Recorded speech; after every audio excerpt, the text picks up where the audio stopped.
Good morning, Rod. How are you? Doing great. How's it going? Going well. Scrimmage number 2, first time ever under Nick Saban. The scrimmage was forced indoors because of the horrible weather that we had on Saturday. Probably not quite the ideal situation, but thankfully that Alabama has a indoor facility that can handle a full scrimmage like that. Granted, you weren't in there for the scrimmage. No media person was. But what are your takeaways? Talking with folks, what are you hearing about how it went? Well, again, there's not a lot out there. It's just been kind of quiet, even though you had a lot of people, a lot of high school coaches, because the clinic was going on this week, which, by the way, on Friday's practice, you had over 1,000 high school coaches, junior college coaches surrounding that practice field. And then on Saturday, it wasn't quite as many. I think a lot of them had left by then.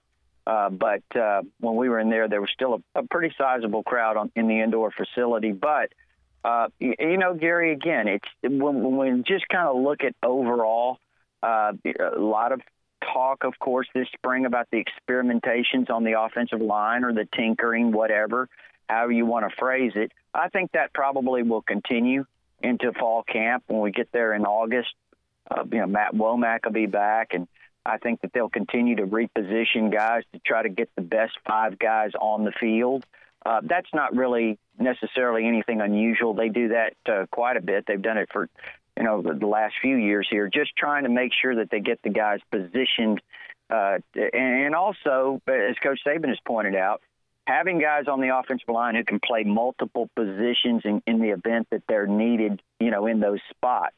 So I think this spring's been really valuable in that regard, even though, again, Matt Womack has been out. The tight ends, I understand they had a really big day in the scrimmage. Hale Hinches had several grabs. Irv Smith had a big play on a reception from Mac Jones, I understand. Kedrick James is a young freshman.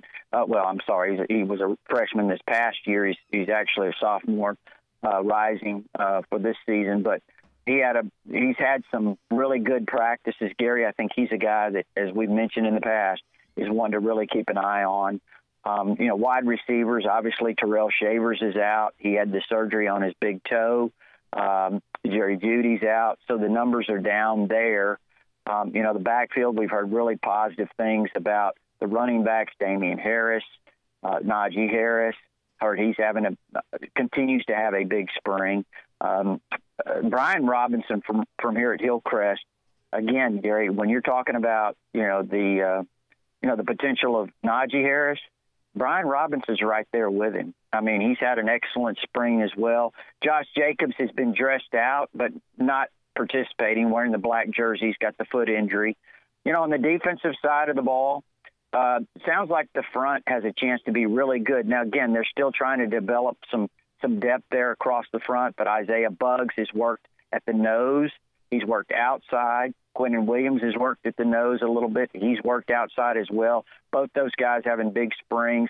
The consistency with Raekwon Davis has been something that Coach Saban's addressed. But, Gary, when he's playing at a high level, according to people who watched him this spring, he's been virtually unblockable. The pass rushing with Terrell Lewis, Christian Miller, and a guy to really keep an eye on is Chris Allen, rising sophomore. He's had a really good spring, and, Anthony Jennings is not even out there. So this has a chance to be a really good pass-rushing defensive front, I think. At inside backer, we've talked about Mac Wilson and Dylan Moses, a guy that kind of seems to be maybe making some progress is redshirt freshman Markel Benton. That would be big because of the depth issues. Trevon Diggs apparently had a good scrimmage. I know that Nick Saban, if you read his comments, and I was there at the press conference after the scrimmage, he seemed to be pretty glowing about Trevon Diggs and his potential. We've always thought he had that potential, but Nick Saban seems to be pleased with the progress he's made. Savion Smith doing a really nice job at the other corner, and Deontay Thompson at safety. And, a lot of young players back there are going to have opportunities, and that would include the guys that are that will be coming in, this summer. So, again, I just think it's a lot of progress being made by all of those players that we mentioned and several others, and that's the key. Big news on Saturday, of course, was that Tua Tagovailoa was not spotted during the media viewing period. And, of course, Nick Saban confirmed afterwards, and we'll have his comments coming up in the next segment, that Tua did not participate in the scrimmage, had an issue with that finger that he'd hurt earlier in the spring.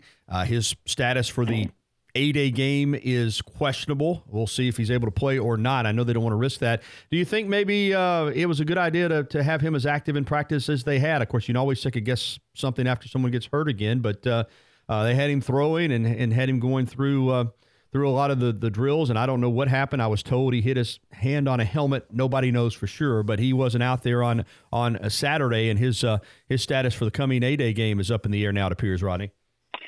Yeah, I don't think you'll see him participating in A-Day. They may not announce that. I don't know. I'd be shocked if he was out there at A-Day.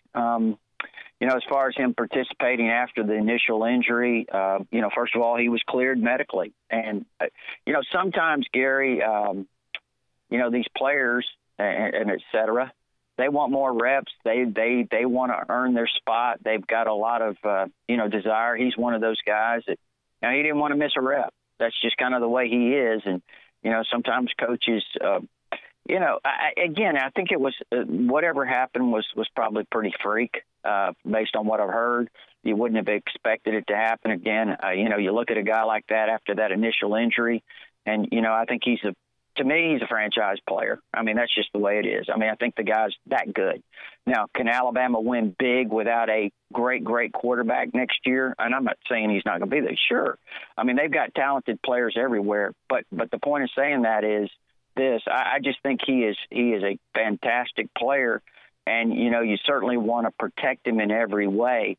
But, again, I think that, when it comes back to it, Gary, he's just one of those guys that wants to be out there, and it's kind of hard to hold him back. And, it was something that, just probably a freak deal that, set him back. But the good news is it's only a short-time deal. He should be fine, I would think, in 6 to 8 weeks and ready to go when fall camp comes around. No stats released from the scrimmage with Tua out.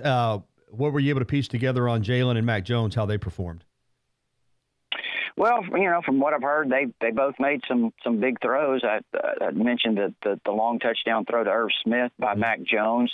From what I've heard, it was a 70-plus yard touchdown pass. And, I think Jalen had a nice one to Henry Ruggs again. That would make 2 weeks in a row that he did that. But, I understand that there was a lot of ups and downs with the quarterbacks. And, again, facing this defensive front, Gary, the pass rush that they can put on. And also, this is not taking anything away from the offensive line. But, again, you're tinkering with the offensive line.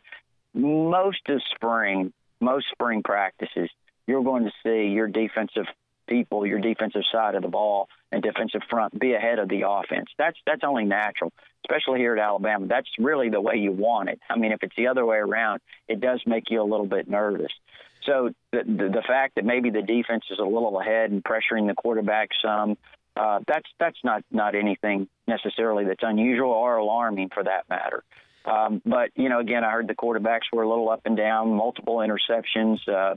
But again, I think they're working on things and trying to learn, things that they want them to do within the system, right? That may be forcing some mistakes, right? That's again, we'll have to see how it all develops and shakes out. I think you just made a great point, because that's exactly where I was going. I've been told from someone that I trust, that I think has a good feel for what's going on, that Coach Dan Enos is a difference maker, and that glowing reviews on him and how he's working with these quarterbacks, and also the fact that he and Mike Locksley want all the quarterbacks to run the same system. In other words, they don't. You coach to each quarterback's strengths, but they don't want to feel like when this guy comes in as opposed to this guy, they got to do something different. And that's a big point of emphasis in the spring, is to have all these quarterbacks running the same system with the same plays, giving each the same opportunities to go through progressions, and not say we're going to do this with this guy and this with that guy. I think that's a big plus, and I was curious if you've heard the same thing. Well, something similar, yes. And I think that they have tried to do that. I think that sometimes, though, when you have your guys in a game, you have to play to their strengths. And I think that's what we've seen in the past. I mean, I think what they're really trying to do is develop, both Mac Jones in the system, and as well as Jalen Hurts. And in that regard, Coach Saban addressed it on Saturday, sticking with the design play for Jalen Hurts, not breaking down and using your athleticism right off the bat, but allowing the play to unfold and, knowing where your receivers are going to be, delivering the ball on time, and having some faith that this is the way the play designed is going to work. So I think what you said is accurate. That's what they're trying to do. Yeah, and I like what I'm hearing. Hey, getting a little short on time, but this coming weekend is going to be a huge recruiting weekend. And again, not to put too much emphasis on this because they've always recruited hard at Alabama, but this new staff just it seems like it's on a mission to have a huge recruiting haul in 2019. This is going to be a huge weekend coming up for recruiting. Can you give us some names of some guys that'll be in town and some names to watch as far as the recruiting process going forward? Well, again, I'll know more about that around Wednesday. To be honest with you, right now we're getting confirmation on guys that are going to be here. But one that I would really keep my ear out for is the number one offensive lineman in the country. Probably is Darnell Wright out of Huntington, West Virginia. Gary's a very highly regarded player. Ohio State wants him desperately. Tennessee, many others are in on him. I really think Alabama's the team to watch here. And I know it's early. It's 8+ months. A lot of things can happen. A lot of things can change. But he's a guy that Alabama's made some strong inroads with. And he'll be here this weekend. So I'd keep an eye on him. And when you start looking at their offensive line, Alabama could really have a strong offensive line with Pierce Quick, Clay Webb, Amari Kite is a kid out of Thompson that's an offensive tackle. They get Darnell Wright, as we mentioned. That would be huge. And, they had a kid in this weekend, Javon Shepard out of Houston, Texas, who had a great visit. Now, again, A&M and Texas are shutting the borders down out there a little bit. So it may be tough to get kids out of Texas, or tougher to get kids out of Texas than in the past. But I'll just say I think the offensive line, I would say the defensive line recruiting looks really good too right now. So Alabama, as you look at it, on a lot of really good players. Great stuff as always from Rodney Orr, 10:15 here on the Gary Harris Show. Rodney, of course, all that information, all that type of information and much more is available at TiderInsider.com. Tell us about it.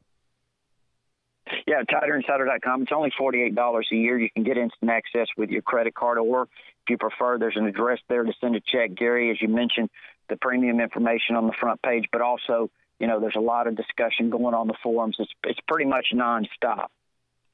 Good stuff. Check it out, TiderInsider.com. Appreciate it, Rod. See you tomorrow night. Okay, Easy for me to say on TITV. Take care.